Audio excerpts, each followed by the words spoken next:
are you not just loving this month on theology? I am loving it. It has been so fun already. I know. So, hey, if you are also loving this month and we're getting so much feedback, I am so glad to be doing this with you. Could you please right now send this episode to a friend? We are trying to grow this show, expand our community, and there is no better series, I think, to invite somebody else Mm. into and to say to them, hey, what were you getting wrong? Or how are you seeing things differently? Than to send them one either last week's episode, this week's episode, or next week's episode. This is so good. And I wanted to remind our listeners also that every Friday night, I send out a devotional thought by email called Friday Night Light. It's like a Texas thing, okay? Friday Night Light. If you are liking this series, you can extend it all year long by joining my devotional community. You can do that by going to heatherthompsonday.com and just click the little button. It should be right when you get on the landing page and it will say join the community. Click that. Enter your email and join our mailing list. I send out a little light every Friday night. Yes, and this devotional is so much more than just a weekly email. It's truly a community. Mm-hmm. We have a free Friday Night Light live Oh, event that's right. coming up. Yes, on August 8th at 6 p.m. CT. And it's going to be a powerful 15-minute time of worship, encouragement, and connection. And you can join online from wherever you are and hang out with just other brothers and sisters in the community. Okay, I love that you brought that up, Haley, because I have not talked about that with anybody yet. So thank you. Yeah. August 8th, mark your calendar. Right now, if you go to crosscommunication.com/resources, you can sign up. We need a sign up so that you can get the Zoom link. Mm-hmm. Once you click sign up, it'll send you the Zoom link. It's free. But I need to have an understanding of how many people are going to be joining that call. But I'm super excited to do our first Friday night live. And if this goes well, maybe we'll keep doing. I would love to do something like that every month. Yeah. But Yeah. I'm not gonna say that right now because I have no idea how many people will join us. But man, if you like this show, please join us for a Friday Night Light live event, August 8th. It's only 15 minutes. I'm purposely keeping it short so that people, we leave you wanting more. And I even you just saying that, Haley, I have to reach out to one of my friends, Priscilla. I'm going to ask her if she would open us with music. She's a Mm. fantastic singer. I met her in Denver. I met Oh. her on Twitter of all things. And I saw a video of this like adorable girl singing on Twitter. And I was like, hey, I see you're in Denver. By any chance, would you want to sing at my church? And so she did. And for the years Wow. that we were there, she was our worship leader and she was just so fantastic. I wanted to ask her to lead us out on Friday Night Light. All right, Haley. What are we talking about? We're going to continue our series on theology, which the nerd in me is absolutely loving. What are we talking about today? Oh, yes. I am so excited. Today, we are sitting down with Savannah Locke, who created the podcast All the Buried Women. And we're talking about what we could be getting wrong about women in church history, specifically looking at the Southern Baptist Convention. Are you SBC? I never asked you I, that. no, I'm No. not. Okay, me either, but obviously it's such a big, large denomination. Yeah. I have tons of friends that grew up in SBC culture. I love Savannah Locke, and I am a big fan of her co-host that she does the podcast with, Beth Allison Barr. Her book, The Making of Biblical Womanhood. I don't know if you've read it, but you should read it, Haley. It is so, Okay. so, so good. You can just do it on Audible. Highly recommend it. Did we get any submissions for the group chat before we bring on Savannah? Yes, we did. And it Okay. is so relatable. Okay, I'm excited. Remember, if you want to send your submission to the group chat, send it to Haley at whatifimwrongpod@gmail.com. You can send her a voice memo or a written submission. These submissions are where we look at any real life relational dynamics you may need the help of the group chat to process. So let's get into it. Let's enter the group chat. Here's the group chat submission I got today. My best friend and I were inseparable for most of our 20s. We lived together, traveled together, talked every single day. But after she got married last year, everything changed. Mm, She moved across the country, and now I barely hear from her. I know life changes, but I feel like I lost her. It's like she died, but she's still alive and just choosing not to include me anymore. I feel embarrassed for missing her this much. I feel childish for still checking her Instagram stories. Like, maybe that's where I exist in her life now. I don't want to be dramatic, but it really hurts. Is it even worth saying anything to her, or do I just let this friendship die quietly and move on? Mm. Um, Haley, do you have any experience with this, with a friend getting married and things change? Yeah, I have a lot of friends who have gotten married, and I wouldn't say like I've had this experience with my best friend because my best friend, she's actually really good at this, where she prioritizes like time with friends and Mm. just has a really she does this really well. But I have had other friends who maybe aren't as close, but who have gotten married, and I've had the experience of like, "Oh, I feel like I just fell off the face of the earth, like, Yeah. I don't exist anymore."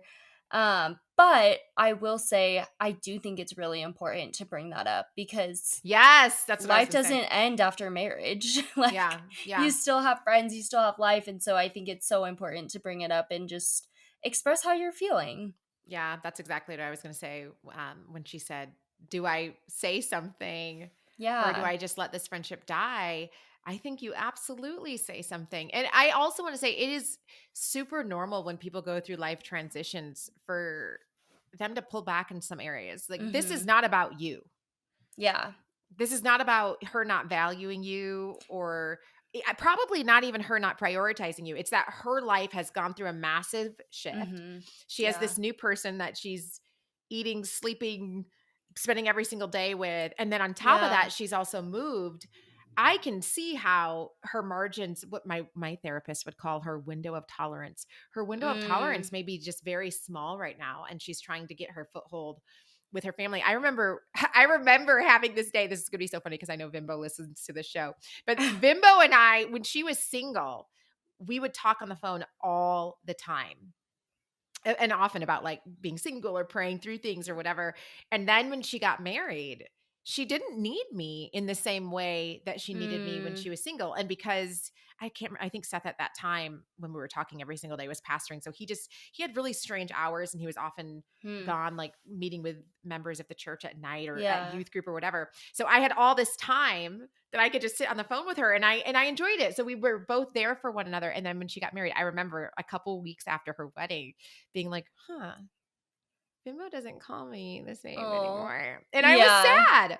But I Yeah. also was like, okay, but I understand like she has this person that's probably right next to her right now. You know what I mean? Yeah. So, and I will Totally. say, we now, though, as she found her footing in her marriage, I think they just celebrated their 2-year anniversary. Now, I would say we talk on the phone almost every single day again. Same thing with Scarlett. Mm. When she Yeah. started dating Brian really seriously, I don't feel like she called me the same, especially as when she was struggling in her marriage. She would call me all the Mm. time, right? Because she was in a Yeah. crisis. And Yeah. so as she left that, and since she's been with Brian, I think Brian gets more of those phone calls. And Yeah. it is hard. You know what I mean? I Yeah. understand that it's Yeah. hard and things change, but I just want to say it doesn't mean that the person doesn't value you. So my motto is always just, obviously a communication professor, but say Yeah. something. Just tell Yeah. somebody, "Hey, I miss you." You don't have to make it weird, and you don't have to be Right. accusatory. "I miss you. Exactly. Can we Yeah. make time?" And be realistic. Can we make time once a week to check in? I just want to know what's Mhm. going on in your life. I feel like I'm missing out on your life, and I want that relationship back. Yeah. I don't think that's weird. Yeah. No, I totally agree. I think that's healthy. So if that is you, friend, and you know how I feel about sending text messages, do not text it. Pick up the phone and have a conversation. If you want to submit your question to the group chat or your story, send Haley an email at whatifimwrongpod@gmail.com. Thanks so much for entering the group chat with us. Okay, before we get to submissions, let's do our defining the term. Remember, this segment is where I'm going to tell you a word and its actual definition. And I want to ask you to really think through how knowing that actual definition may change how you see your relationship with that word. Today's term is heresy.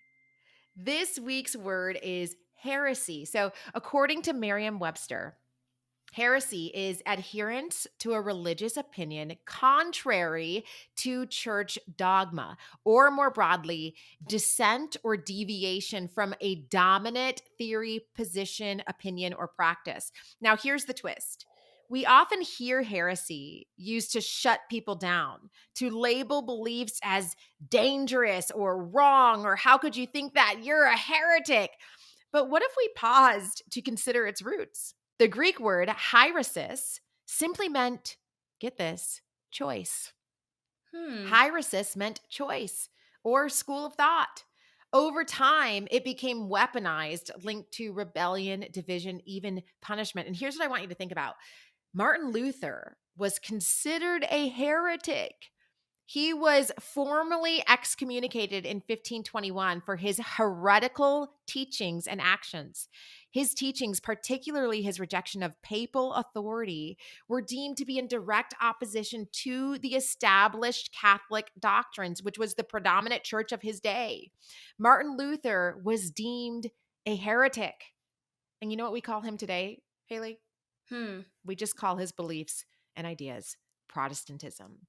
Hmm. The more I have read about church history, and this is honestly why, to be honest, like part of why I wanted to start this show and even have conversations like we're doing all month, is because in church history, there was a time where people had different theological opinions and they had to figure out how to just like get along with one another. And they didn't Yeah. demonize one another for it. And I think we should ask ourselves, what makes someone a heretic? Think for your own understanding on religion. What is the line for you that you think if somebody crosses that line, now we're getting into dangerous territory? I think we really need to define what that line is for us individually before we throw around terms like heretic for anybody Mm-hmm. who just disagrees with us, right? Because there's Yeah. literally, you guys, there are thousands of denominations. So Yeah. throughout history and in the church today, people see things differently. Instead of branding someone a heretic, we might see them as someone asking deep questions, someone choosing a different lens to seek truth. We should remember that before we had Protestantism, we had Martin Luther's excommunication. Hmm. Yeah, I think it's so important that we approach these conversations with patience, being quick to listen and slow to speak, because not every disagreement needs to become a debate, and we don't need to be defensive just because someone sees something differently. If someone shares a theological perspective that we don't agree with, that's okay. Like you said, there's Mhm. so many different denominations. We can just kindly disagree, and the reality is that across the global church throughout history, there have always been a wide range of theological opinions. And that's even among people who deeply love Jesus. So maybe before we throw around the word heresy, we should just take a moment to pause.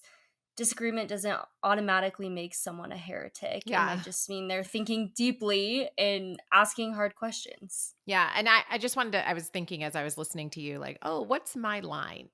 What is Yeah. my line where I'm like, this feels like it's getting dangerous or it's be, Yeah. and I would say anything with hate, if God is love, any Mm. religion that is teaching you hate, to me, that's heresy. Yeah. You are no longer in God being love, and then God, Christ in me brings love into this world. That should be the point. So that's a line for me. And I would also say, of course, the death and resurrection of Jesus Christ is a line. That's a line in the sand for me. Yeah. Yeah.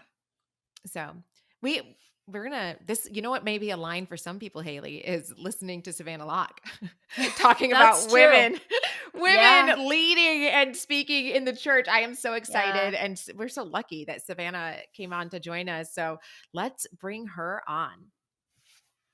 I am super excited to be joined today by Savannah Locke. And I found Savannah on Instagram. I don't, it came up on my feed about your new podcast. all the buried women. And I obviously, anybody who knows me, I'm just like I love women's ministry. I'm a big proponent of women using their gifts in the church. And so I saw your podcast and I immediately jumped into your DMs and was like, will you come on my podcast and talk about your podcast? So thank you so much for doing that. Okay, all the buried women, where'd the title come from? What does our audience need to know about who this podcast is for and who you're trying to reach and what message you're trying to put out into the world? Yeah, I also appreciate it because I think when you DM'd me, maybe the intro was out. Like all of the episodes were not even out. And Oh, you really? were an icon. You were like, I'm ready to go. I saw the title I was like, and I yes, said, ma'am. and listen, I love a title. So I I do saw that too. title and I was like, oh, do you want to know what's so funny? I told the title to my husband this morning. I was like, oh, I'm interviewing this girl. Her podcast with Beth Allison Barr is All the Buried Women. He goes, ooh, that's a good title. I said, I know, right away. That's good to know because it went through several iterations. The idea of buried was always in there because the podcast concept is essentially that Beth Allison Barr and I went into the Southern Baptist Convention's archives and we basically just went through boxes after boxes after boxes to find different women's stories that Wow. were hidden inside of the archive. So they are kind of like literally buried under thousands of documents. And so that's where the buried language came up. And we originally were going to call it Buried Women in Baptist Archives, but it didn't feel dramatic enough. So I Right. was like, how can I bring the drama? And All the Yeah. Buried Women is what we landed on. And here's what, and Haley and I, we're not Southern Baptist, but yeah, I see that title and I'm like, I'm interested. I'm downloading the podcast. Yes. So And well I mean, done. it is just in general, like when you said you're interested in women and women's ministry Yes. and how women interact with the church, it really does kind of apply across the board. So what has been some of the feedback that you get? Because I've been following your guys' journey, and I slipped in the beginning. Okay. I knew you back when, Savannah. You're a Okay. day Now one. I was a day one homie and now you guys are trending. I mean, you guys were in the top. You've been in the top 10 constantly. So Yeah. people are resonating. What has been some of the feedback that you're getting to the show? So honestly, a lot of people have been asking this question, and I think they've been anticipating a lot of negative feedback. And we haven't gotten a ton of negative feedback, I love honestly. it. Like there have been some people that have DM'd us and, sent like First Timothy 2 or whatever. And I honestly just don't care because I'm like, if this isn't for you, this is Right. for women who like our goal in mind was to validate and dignify the experience of Southern Baptist women. So a Mm-hmm. lot of Southern Baptist women don't realize how big of a role that women have played in their own denomination. Mm, And so for us, we just thought, let's go into this history and let's tell the stories that haven't been told, but are there. They're sitting literally 2 miles from where I am right now in the Southern Baptist Convention's headquarters in downtown Nashville. But a lot of mm, people just don't know these stories because the same history has been recycled over time. And then whose stories got left out? Well, in this case, it was a lot of women. So mm. for us, our goal was to really reach those women and let them know we see you and you are not invisible and you're not invisible to God. And so before we get to the first submission, I just want to ask you, what do you think happens when women find out the role that other women before them have played? How does that change the way they see themselves, do you think? I will say how people have been responding Okay. because I don't know. My hope is that it will give women more boldness. Mm. How women have been responding is with a lot of grief so far of Oh. saying, oh, like I grew up, one woman DM'd us and she's like in her 60s now. And she was like, I grew up SBC in Texas. And since I was a little girl, I knew that I was called to preach and to teach. Like this is what was in me, this was my gifting. And she said, but I thought that there was never anyone like me or that no one had ever done this. And so she never did. She's in her Mm. 60s, and that gifting was never able to be used in the context of her church. And for her being told through our podcast, actually, no, women have been teaching and leading and pastoring and doing all sorts of things, being missionaries and planting churches in your denomination since it started. There was a Hmm. lot of grief for her to be like, Yeah. wow, like looking back and thinking, if I had only known what women before me had done, maybe I would have had the courage to do the same Mm. thing. And I want to say for all of us, I'm saying the three of us sitting here on this call as younger Christian women, I have been very struck. Just recently, I spoke at the Apprentice Gathering, and it was all, I mean, not all, but probably 90% senior citizen women. And after I spoke, I had so many women just hold me and sob. That's going to make Hmm. me cry. And I realized, and this is the first time, because I get often for my own life, I get really stuck on my dad and my dad's prayers going before me because my dad was in ministry. But at that conference was the first time I realized, Heather, there's been so many women whose prayers have gone before you. And all three of us now get to be, and anybody listening, right? Like we are the beneficiaries of women's prayers who have gone before us. And what an honor that we now get to like live and do what so many other women didn't know that they could. Exactly that. And it does give language to like the cloud of witnesses, like even that Yes. visual of you being held by like elders, essentially. Yes. And then in like Hebrews talking about like there's this great cloud of witnesses that didn't mean as much to me as it does now after doing this Hmm. podcast and So learning good. about a bunch of dead women from the SBC who, by the way, it's not even my denomination. Like it's how Oh, Beth grew up, but it's just the largest Protestant denomination in America. right. It's super Wow. influential. And so it has so much influence across the board. Yes. But learning about all of these women who were just ferocious, like they Yes. had this like focus on this is what God made me to do. And I'm not going to let someone stop me. Like it Mm, was just this like fire inside of them. And to know that these women paved a way so that the women after them could go a little bit further, so that the women after them could go a little bit Hmm. further. And I think it did also give so much of like a thread of connection because the whole podcast actually starts with Saint Fabiola from the third century. So we start in the third century in Rome. And so wow. like just seeing how like women before us who've just followed the call of God on their lives, God has been faithful to them, even when systems and men and whoever did and other women didn't get why they were here or what they were meant to be doing. Okay, I'm revved up. Haley, what's our first submission? Let's get her going. All right. So, what would you say to someone who says women in the SBC have not made an impact in history? What can I share with my friends about women's impact that they may not know? Not to plug the podcast, but it's probably the easiest way to get into the Yes. history of the Yeah. SBC.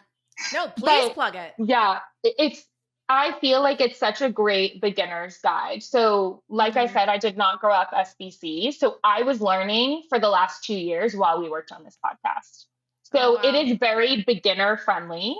So, if you grew up in the SBC, you are probably going to learn a lot more because, in the same way, you know how like immigrants come to America and they have to do all these tests and they're learning stuff that like someone who grew up here doesn't even know. And so, for Right. me, that was my entry into the SBC. And so I think I would suggest like doing that. But also, if you want to go deeper, I would suggest like getting into the archives yourself. The Southern Baptist Oh. Convention has digital archives that you can actually go and read and learn about. Hmm.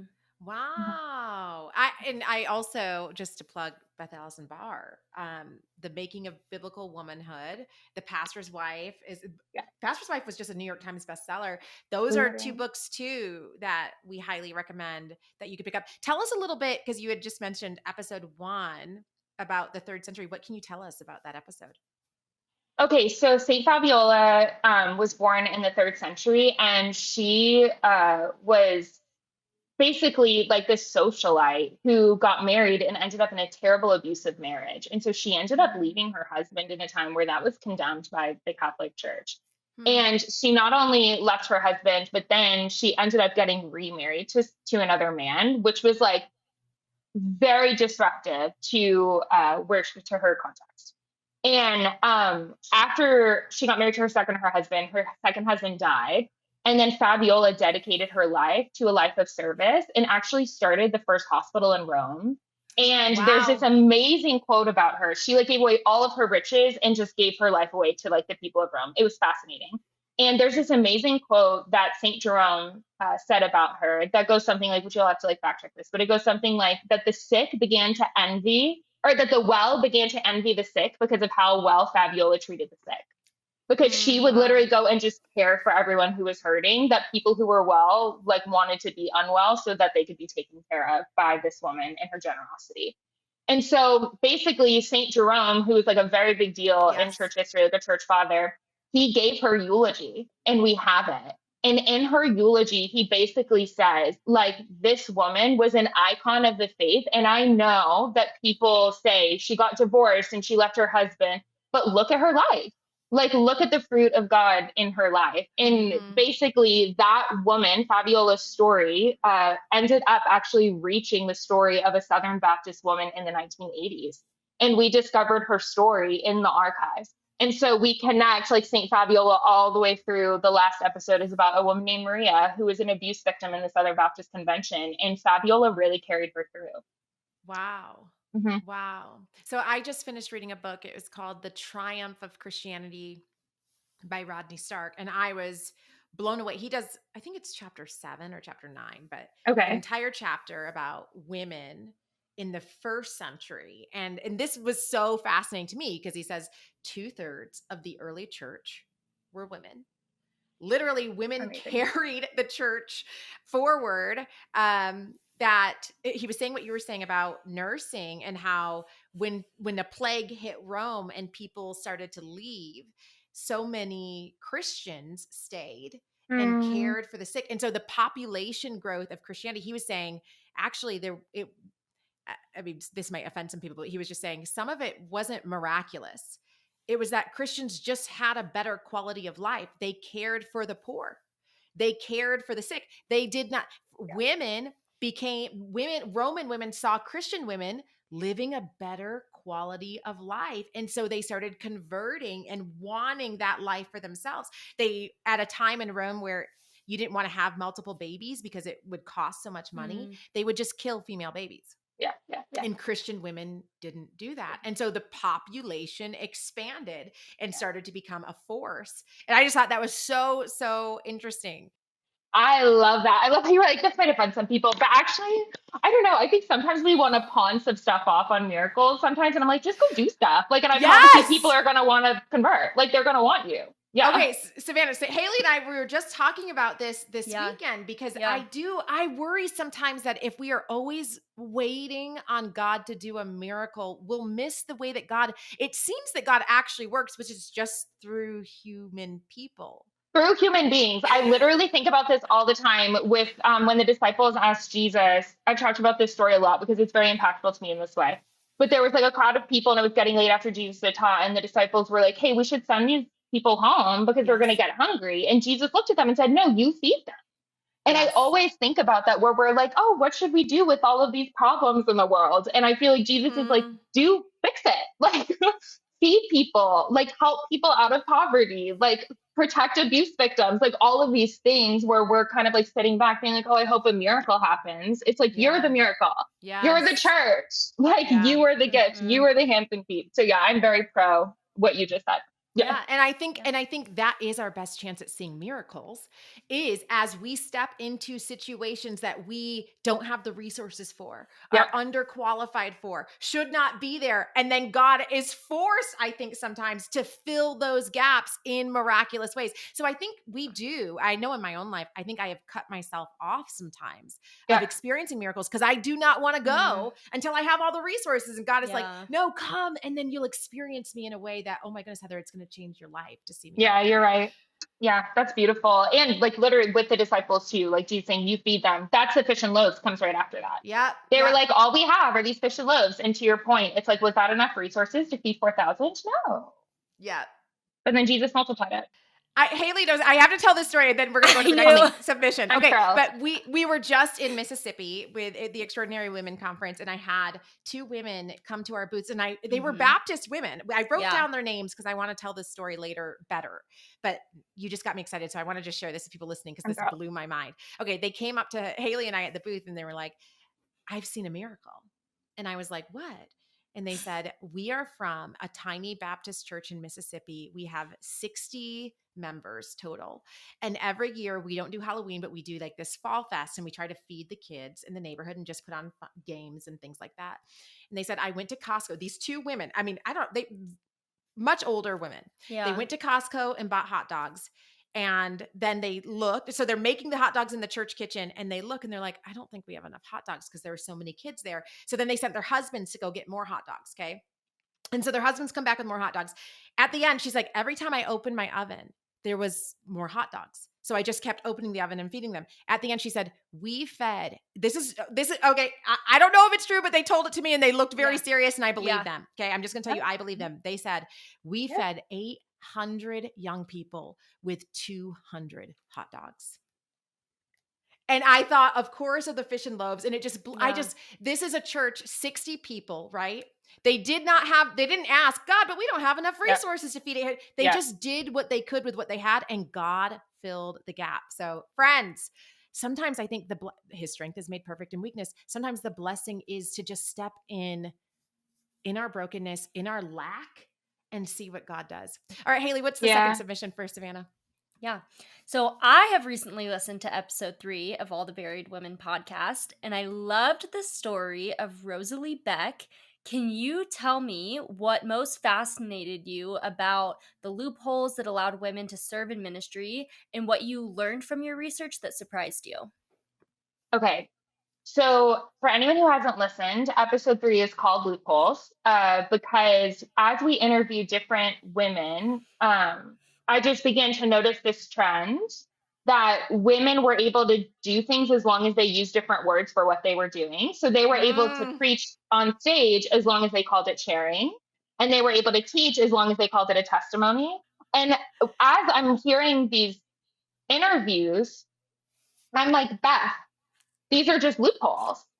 And Beth was like, I've never heard that language before. So that's why we ended up basically assessing like the top loopholes that we found. And for Rosalie Beck, she was able to teach religion and theology as long as it was in a college or university setting, but she would not have been able to do that in her Southern Baptist church. But she was able to teach men and women alike because it was in like an academic setting.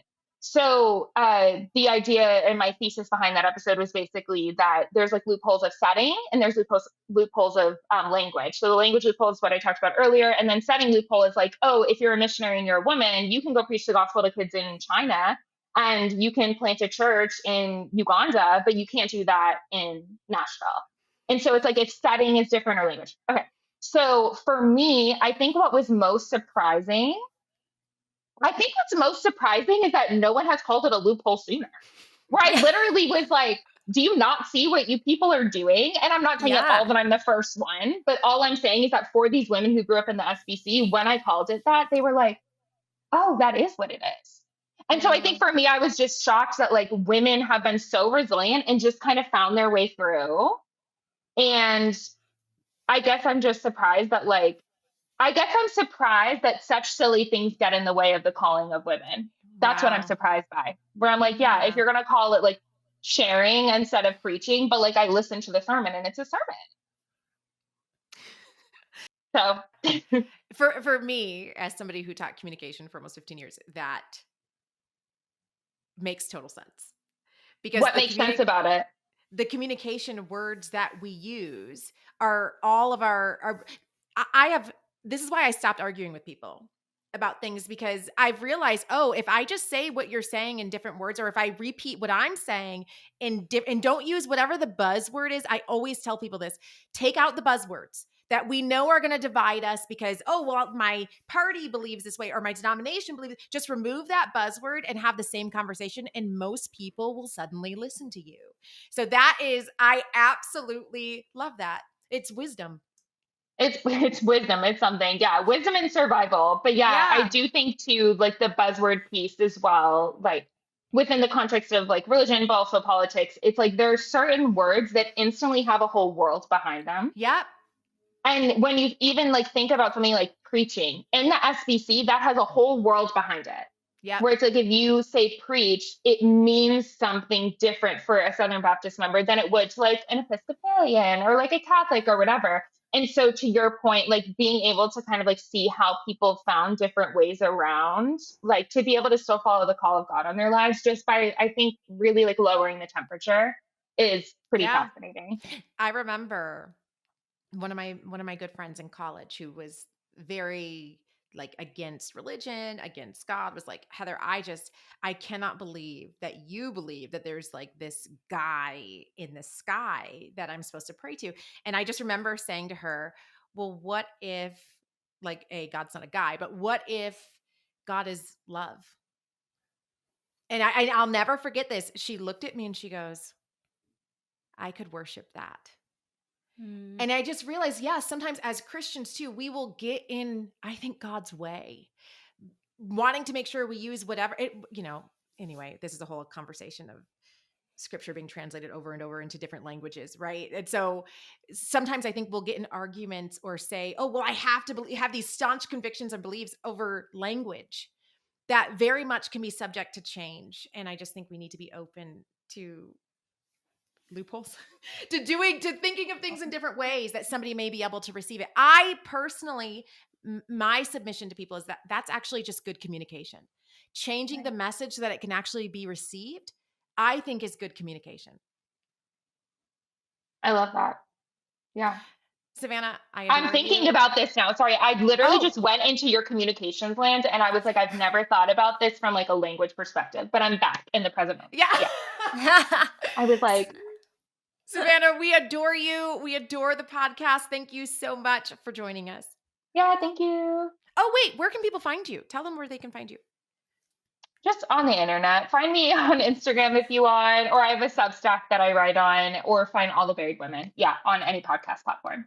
It's a title you will not forget. All the Buried Women. Savannah, thanks so much for joining us.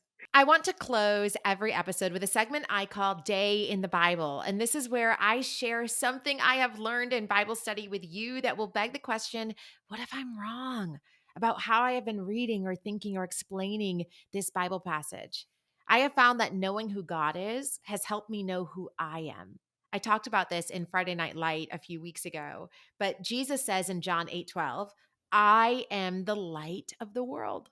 And then in Matthew 5:14-16 reminds his children that you are the light of the world. Knowing who God is helps plant seeds into who God's children are.